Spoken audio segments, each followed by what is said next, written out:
ang inyong tulay sa himpapawid ng serbisyo publiko. Ang Presidential Broadcast Service, Radyo Pilipinas, Radyo Publiko. Radyo Pilipinas. Radyo Publiko. Kinilala ng pang-international at prestigyosong Asia Pacific Broadcasting Plus Awards 2025 para sa kategorya ng Government Streaming. Ito ay dahil sa epektibo nitong pagsasanib ng mga tradisyonal na media tulad ng telebisyon, radyo at print para masabayan ang mabilis na pag-inog ng mundo ng digital at social media tungo sa mas epektibong paghahatid ng mahahalaga at napapanahong mga impormasyon sa mamamayang Pilipino. Kinilala rin ang Radyo Pilipinas dahil sa patuloy na pag-akyat ng rating. Ngayon ay matatag sa pang-4 na pwesto sa Mega Manila ayon sa pinakahuling Nielsen Radio Audience Measurement Survey. At sa social media, nakamit ang mahigit 2,000% pagtaas ng bilang ng mga sumusubaybay sa Radyo Pilipinas page sa unang bahagi ng 2025. Patunay ito na ang inyong Radyo Pilipinas, Radyo Publiko ay tunay na kaagapay ng inyong pamahalaan sa paghahatid ng serbisyo sa mga mamamayang Pilipino. Mula sa aming lahat, sa ngalan ng inyong pamunuan at mga kawani ng Presidential Broadcast Service, kasama ang inyong mga himpilan ng Radyo Pilipinas sa buong kapuluan, maraming salamat po sa inyong lahat, sa inyong pagtangkilik at pagkilala. Radyo Pilipinas. Radyo Publiko.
Yes, mga igala, mayong adlaw ka na itong tanan. Welcome diri sa itong panaguban sa itong tulumanong tambayan sa Radyo Pilipinas. Kauban ninyo Armando Fenegito, mga igala, no?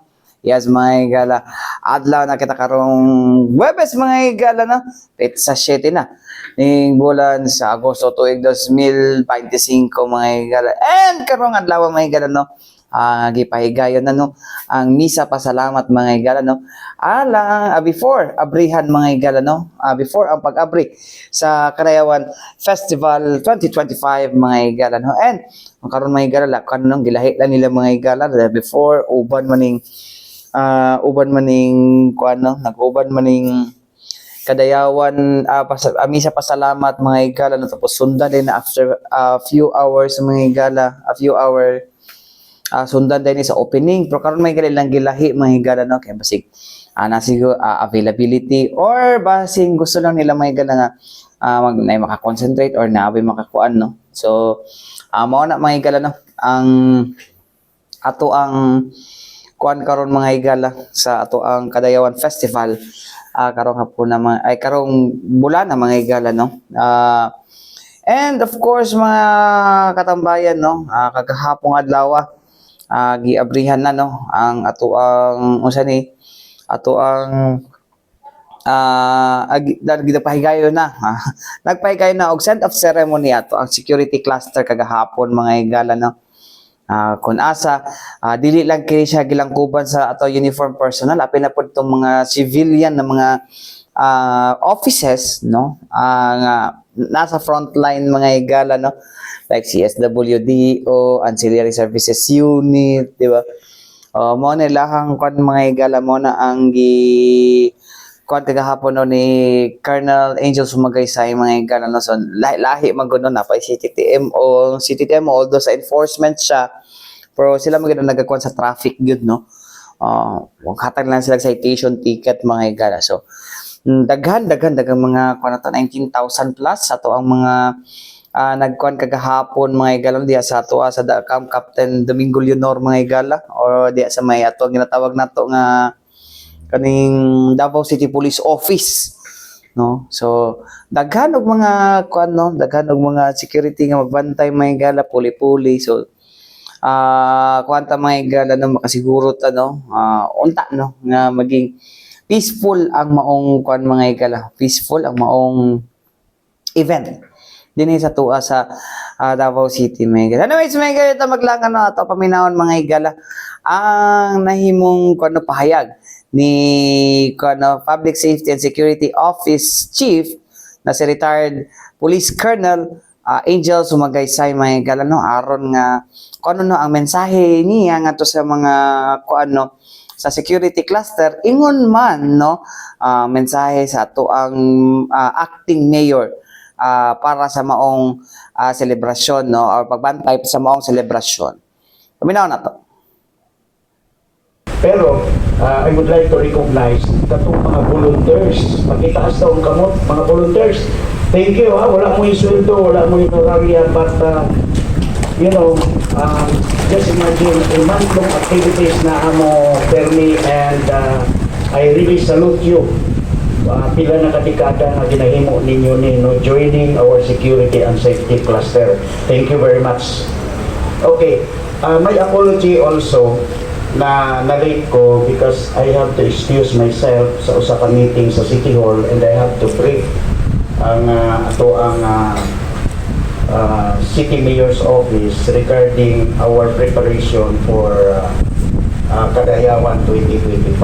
Kaya nagsabit man ko sila ang security and safety plan, and it is my duty to brief them kung saan siya. And nagpasalamat sila no, kay halos tanan involved, walay napili nga isa man lang sa mga uniform units and volunteers para ma-secure ang ato ang umaabot na Kadayawan 2025. And by tomorrow, mao ang misa pasasalamat no, sa alas 4 sa hapon. That will be the kick-off ceremony, but the formal opening ay sapit sa 8 pa. And of course, we want to see you tanan mo din na during the opening. Before na ko basahon ang speech ni Mayor, may gamay lang, murag mag-back to basic lang yun ta. Nganong naata diri? Nganong naata aning pagtipon karon? Naging traditional na ni siya, and considered as one of the best practices of the security and safety of Davao City. Sama ani send-off ceremony. Diha na to makita nga ang tanan is involved talaga. No? Walay nabili. Even ang ato ang government units, ang CSWDO, moingon sila, ano ang papel? Dili, wala sila kabalo nga every event din na naging masaag na bata. Or unsa din na kinahanglan ang CSWDO. Walay mag-atiman. Dili na siya maatiman ni security, ni army, ni police. Pero mandato na ninyo.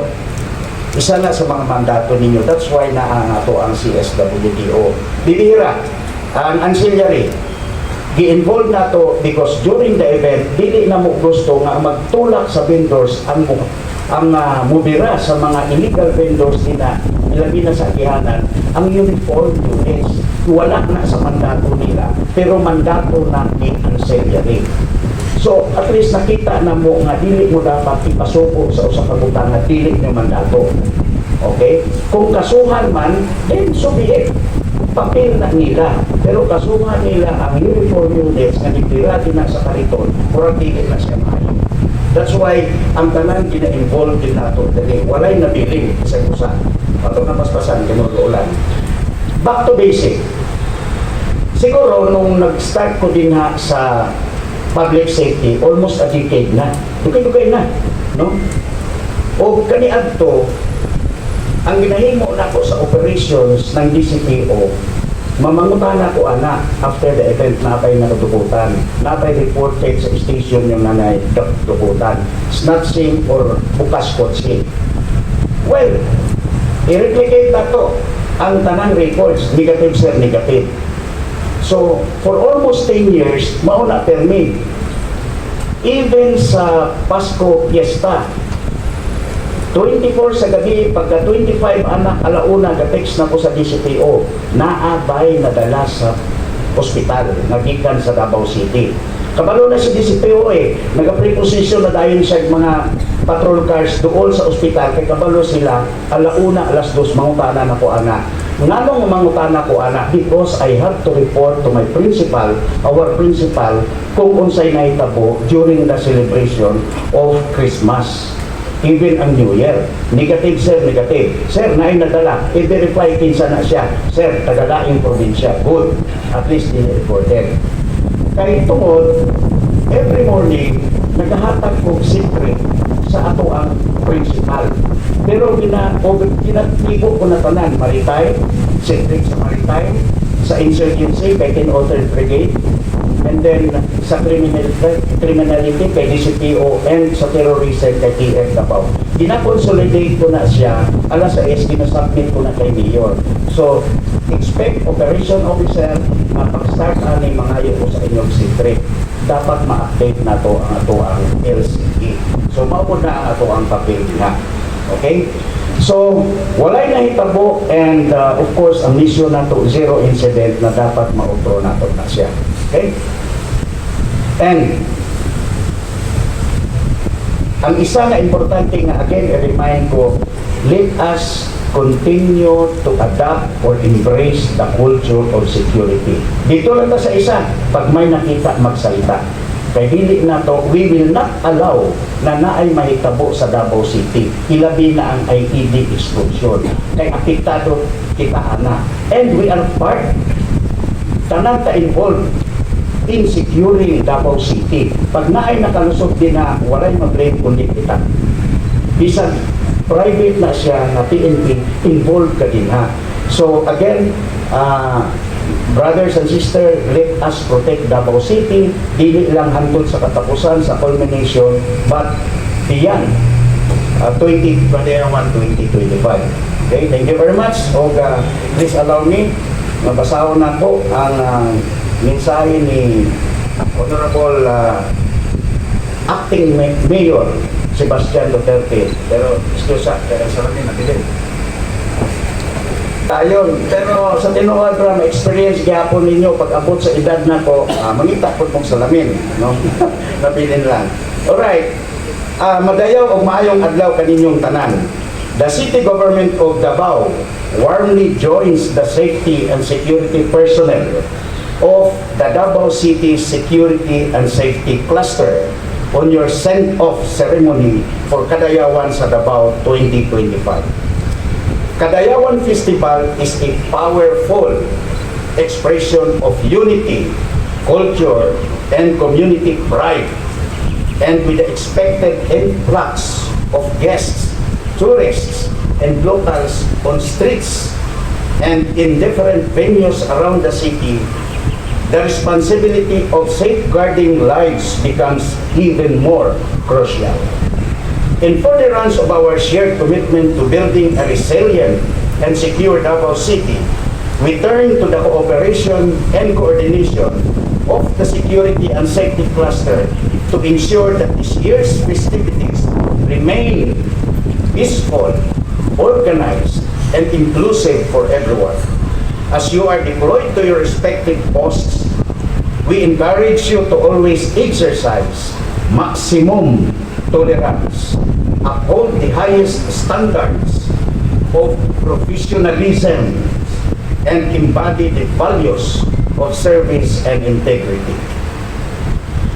Through your coordinated efforts and steadfast commitment to the mandate of ensuring the safety and security of our communities, we look forward to the overall success of the Kadayawan sa Davao 2025. And so, let us all make Kadayawan both a grand celebration of life, culture, and unity, and a shining example of how a community can thrive when peace and security are embraced as shared responsibilities. Daghang salamat, signed Sebastian Z. Duterte, Acting City Mayor. Good luck. So, mo to mga katambayan, no? Ang pahayag kagahapon no ni PSSO, no, Public Safety and Security Office Chief Angel Sumagaysay, mga igala, no? So, importante ginatanan, mga igala. Dapat kuan siya, dapat maging kabalo sila sa ilahang mga role, no, kay dili mo to ilang kon nagiapil na tong mga civilian offices, mga igala.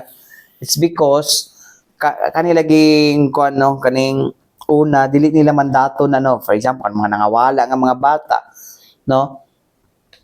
Although naman tay Women's and Children's Protection Desk, pero dili na mao ang primary role nila sa maong celebration, no. Ilang primary role is to secure the event, the people around, no.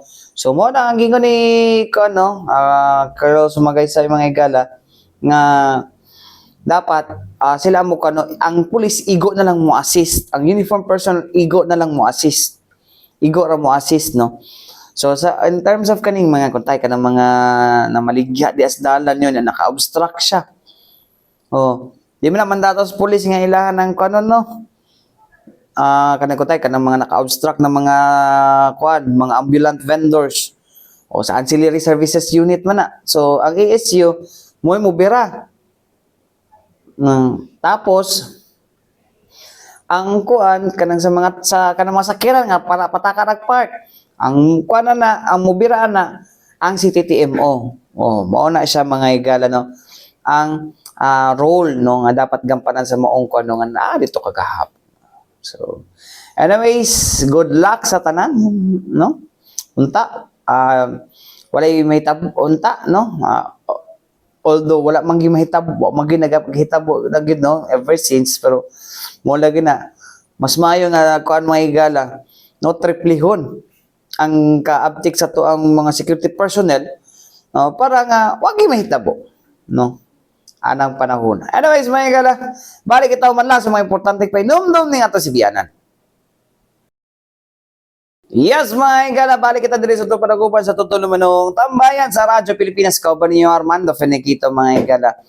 Okay, mga igala, no, katong weekend pa to or last week, no, dilulo ko bantay gud ato kayo, mga igala, no, nay karatula nga nag no, dira sa may flyover, no, gina-construct na flyover, mga igala, no. Kanang lagi daw, wala na daw na budget, no. Ay nga sila nga wala na budget mo daw, wala na trabahante daw nga wala trabahante nga nagatrabaho diha karon, no. Pero kagahapon, mga igala, no, sa Davao Peace and Security press corps media briefing sa Royal Manday Hotel, mga igala, no. Giklaro na ni diretso man ko.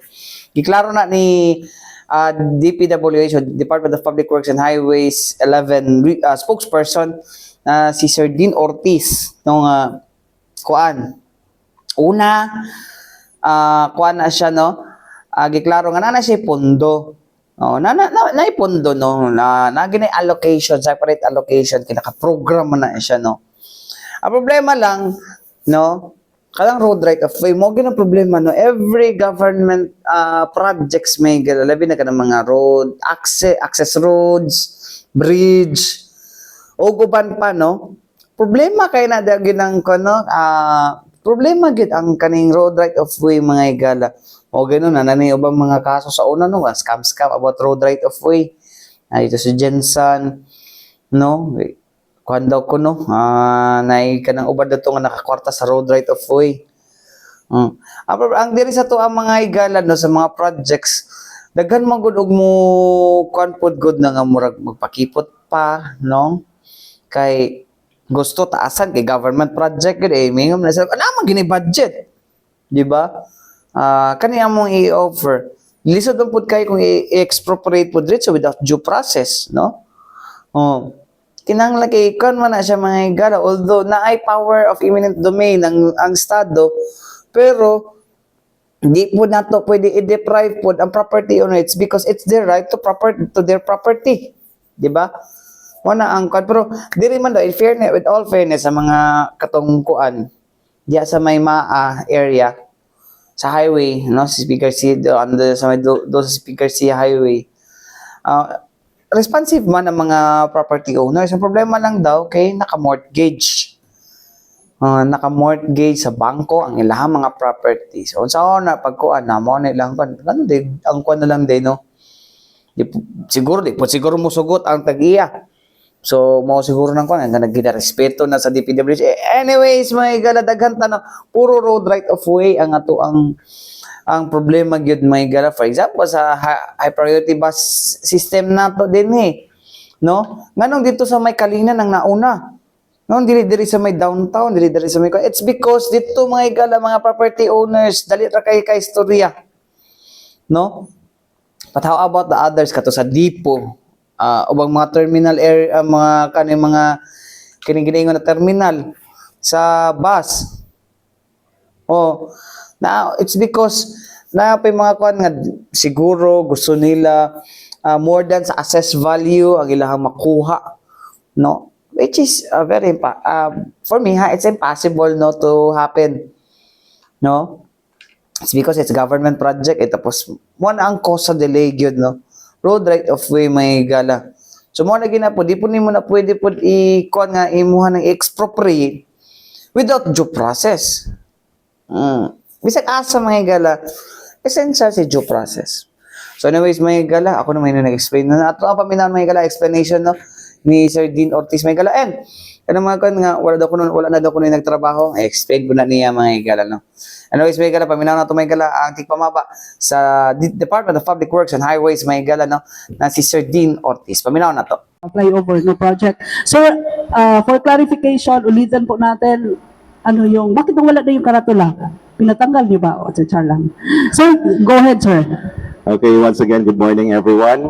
Na ako diri karon to clarify issues surrounding our Magtuod flyover project. So just to give you a brief background there, the project was started in 2021. No, actually, duha ka projects ang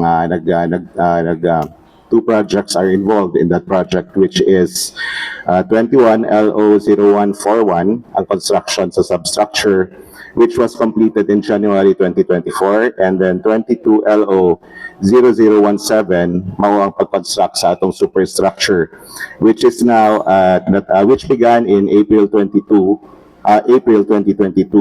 which is now at 82.5%. So it has a total budget of 2.047 billion, and 1.6 billion was allocated for civil works and 400 million was allocated for road right of way. Yes, ma'am. Okay, sir. Categorically speaking, is there any delays no sa project? Daghan yung delay na hiaguman ang project, mostly because of road right of way. In fact, it was suspended five times, no, over the course of its duration. Most with ang pinaka prevalent na problem is obstruction and road right of way. So that's the main factor, sir, nga nung na-delay. Yes. Pero hindi lang natakatuig or months na delayed, sir? We are delayed by, we are delayed by 2 years. Yeah. Kaya katuig ang atong delay. Pero yung funds, sir, andyan pa. Like I said in our statement, nag-release na to atong Saturday, fully funded ang proyekto. So, meaning all funds have been released. But wala pa na ito na-disperse since wala pa man na kompleto ang project. Pero ongoing, sir, ang Yes, ongoing ang proyekto. Pero hinay lang siya. Basically because people have to understand that ang major concern gid nato diri is ang working area. Okay, karon makita man ninyo na human naman ang atong superstructure is significantly completed naman siya. Sa taas, kung musaka mo, ang katong Center Island na butang na nato, and then railings na lang ang problema ang atong ginahulat. So ang railings, according sa atong contractor, moabot karong September, and then mag-resume na po ang atong trabaho sa taas na portion. So karon ang ginabuhat nato, makita man pud ninyo na sa northbound na portion, naanatay mga concreting na ginabuhat. So that forms part of our widening na phase sa atong proyekto. But diri pod sa diri sa Pikas sa Tabok, no? Dira sa may gas na gasoline station going to Ulas, na pud tay concreting na ginabuhat. Pero ang major gid nato na concern karon is upat ka properties na dapat nato na atong gi-prioritize for acquisition. So including na dito katong duha ka dagko na real estate companies, and then one gas station, and then one private individual. So kung taga south mo every morning, makita man siguro ninyo na guot gid ang traffic. It's because of one property na wala pa nato na acquire sa karon. Ongoing pa ang ato ang negotiation with the property owner, and once nakuha na nato na, that would spell a big difference sa ato ang proyekto. Once na widen naman gud nato na area diha, then we can resume the construction of the bridge approaches. Okay, if we go back sa pagsugod nato sa proyekto, unom ka lanes ang diversion road, no, kanang Carlos P. Garcia Highway diha banda sa Maa, all the way from Ulas to Panakan. So sa unom ka lanes nagkuha tag duha, unya nagpatukod na ta atong superstructure. So karon barely na inabilin siguro mga isa og tunga na lane, no? Bali gamay na lang ang nabili na espasyo. So kinahanglan nato mag-widen og another 2 lanes sa isig kilid aron makakuha ta og duha ka lanes sa kilid sa approaches aron makatrabaho na atong contractor. Kay kung pugso nato na karon makatrabaho man ta, walay problema. But that would cause inconvenience to the public. Kay mas maugot inon ang agihanan. So we need to widen first. We need to widen the road first in order for us to have ample working area to work on the construction of the approaches. Sir, where are we now, sir, sa ato ang negotiation, sir, with the from 4 lot owners? Okay, just to give you a brief history, when we were given the notice to proceed in 2021, we immediately proceeded to tagging kaning mga properties that will be affected by the project, and we identified 41 properties. So since 2023, we have already paid for our number of paid claims has reached 29. So we still have 12 properties na kinahanglan nato i-acquire. Pero upat lang niini ang gina-prioritize at the moment. So saan na tayo na stage, sir, sa negotiation? Okay. So for the real estate companies, medyo nagugay man gud sila og hatag sa ilahang mga requirements. So it should be understood na although we have the funds, okay, but we have the funds for road right of way for these properties. But on the part of the claimant, they should napod sila yung mga requirements na kinahanglan i-meet. But then again, it took them time to submit their requirements, and katulang July 25 sila nakahatag sa ato. So sa karon ginasugdan na nato ang proseso sa pagbayad sa ilaha. And then there's this one, there are 2 properties also na naka-mortgage sa bangko. Okay? So kaning usa ka dako na establishment na this gas station has an ongoing what do you call this, mortgage lien with a big bank, and kaning usa pod naka-mortgage pod siya with another bank. So medyo komplikado ang dagan kay dili man ni pwede I assume dili mi pwede magbayad sa property owner because naka-loan pa man ang iyahang property. So we have to coordinate directly with the banks. Sir, okay. So, since naka-mortgage, sir, unsa una siya, unsa solution ana, sir? Na mapadayon It's abogado dire, Arman. Di, bayaran nato ang iyahang loan sa bangko. So, kay once nakaprenda naman gud ang property, then ang bangko na ang bahala sa iyang ano. Wala, naka-loan pa lang. Yes, naka-loan pa, naka-mortgage pa. So, once ma-release ng mortgage ka na, and then we are clear to go.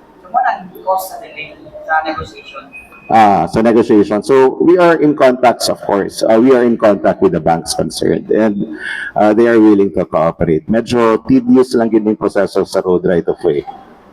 This does not happen lang. This didn't happen for this project alone, but for the majority of our projects as well. So, may timeline tayo dito, sir. Well, Sa if we're negotiation. talking about timeline, mag-agad lang gid mi sa mga bangko, but kung documents wise, daghan na ta og mga communication na gipadala sa ilaha. In fact, the other bank has already gotten in touch with us. So katong usa na lang gid ang ato ang major concern sa karon. Sir, one more, sir. Kato nga nakabutang sa karatula nga affected ta sa budget because iba ang dili na ta sa politika nga side. There's no truth into that, no? Kaya wala may ginaipit na pondo. It's because the project, like I said, is fully funded. We have the funds necessary for the completion of the project. That we can assure you. No? Wala pa natin na fully release kaya wala pa man na kompleto ang proyekto. May plano ko. Pasukan. That's the beauty of the freedom of expression. So we'll just let them be. Sa gitna Anyway, wala pa man na turnover sa tuwang project, wala pa man na human. So that's under the jurisdiction of the contractor. Pero okay na lang din, at least na-awaken ang all. Diba nga, hey, naapaday tayo project ani. But Okay. anyways, yes sir. To add, Ruth, Yes sir. ang road right of way is not limited only to private properties, kaning mga titled properties. So it's only ma-appeal na po diha ang kaning mga utility companies na naay mga facilities within our road right of way. For example, kaning Davao Light and Power Company and telecommunication companies na nagbutang og ilang mga poste within our road right of way. So dili ni makalihok, basically limitado ang among lihok tungod aning dako kayo na problema. Okay, we have written this no problem with Davao Light kay naramang gina sila they're very responsive. Pero kaning mga telecommunication companies with their sheer number sa kadaghan nila, and then the number of times that we have communicated with them, we cannot get their full cooperation, unfortunately. So that's why kung makita ninyo, if you're coming from the north going south, ang na-appeal na sa among pavement ang ilang mga poste. We basically have no choice. Anyway, ibtin lang na niya, amo lang ng balikan. Pero that leaves us no choice but to implement the project. Okay, so I hope this reaches them also. Nausa sila sa kadakong factor sa pagpapaspas po sa atong proyekto. Kaya kining diri sa south side, diri sa gap na side na, diri sa, what do you call this, Ulas Bangkal na side. May usa ka dakong poste diha na kinahanglan lihokon, but we cannot do that because katulaging property na kung asa siya ilihok is still under negotiation, is for payment pa lang. So dako pud og tabang ning dako og matabang ning mga utility companies nato kung makig-alayon sila sa atong opisina. So, mga tumayo ang papaklaro, explanation, o uban paliwanagan ni Sir Dean Ortiz, mga higala, no? Ang tigpababa sa Department of Public Works and Highways, mga higala, no? So, Well, usually mga higala, daghan mo gud nagkakalat gud na gina-associate sa politika ang mga proyekto mga higala. No? So, ang pana ko mga higala, no, siguro normal siguro na nga reaction sa masiyang giingon mga higala na it's part of kining freedom of expression sa to ang mga katawhan, no? That's a part of the freedom of expression mga higala, pero medyo sakit pud ba yan ang sakit pud ba na yung ana mga higala nga kaning no? Sa kanang bisag naggidabuhat iyang trabaho na nandiyan ka ng nandiyan yung mga kakulian mo na nga dili makamove ang trabaho, pero then pasanginlan mo, di ba? Wala isa sa mga kuwan ka dapat nato tan-awon pud no kay kanang unsa ba yung mga nahimong kuwan gyud problema. Actually problema gid ng road right of way gud no. And then alangan na magilalang kuwan so yan sama siyang ingon dito mga 80% na nahuman ang kaning tulay. Ang kaning kuan na lang paubos na lang mga higala og kanang sa kilid mo na lang ginay problema gid mga higala para magtuloy-tuloy na ang proyekto. Liman kas lampas 80% na mga higala ang mga proyekto. Pwede na dili move on kay tungod mo lagi na problema sa road right of way. Pero sa sunod mga higala sugutan mo na to ng kuan kanang ulas viaduct mga higala kay klaro siya na mismo nag-ingon wala na pundo nga gihatag ana no kanang viaduct mga higala no gikan mo ang kuan na is purpose na is kanang gikan kud sa kanang kuan gikan ka sa katong somewhere Bukidnon o Cagayan de Oro o diha na sila moagi tong mga sakyanan no sumpay na diha sa may kuan sumpay diha sa may sa tawag kining Davao City Coastal Road. Sama na to, may pundo. May pundo. So kana ang malay pundo. So pero kanang nana siya kwandar na pundo. Dapat kana ang kanang postingan o kanang kuno kanang tarpaulin no. O kay wa tay pundo. Dili ka tong ma-bridge. No. Kina kay kan man legitimate man parehara po na sa mga kuno giistorya na ni Secretary Vince Dizon mga higala no ang kaning kuan kabahin sa kani problema nung na delay for 2 years no tanan yung 2 years yun delay no bakit kaya no ito mga higala. Anyways, mga higala, wala tayong oras sa ngalan sa Tibok Pwersa sa DXRP Radyo Pilipinas, Radyo Publiko Davao mga higala. Ako yung Nakoban Armando Finiquito.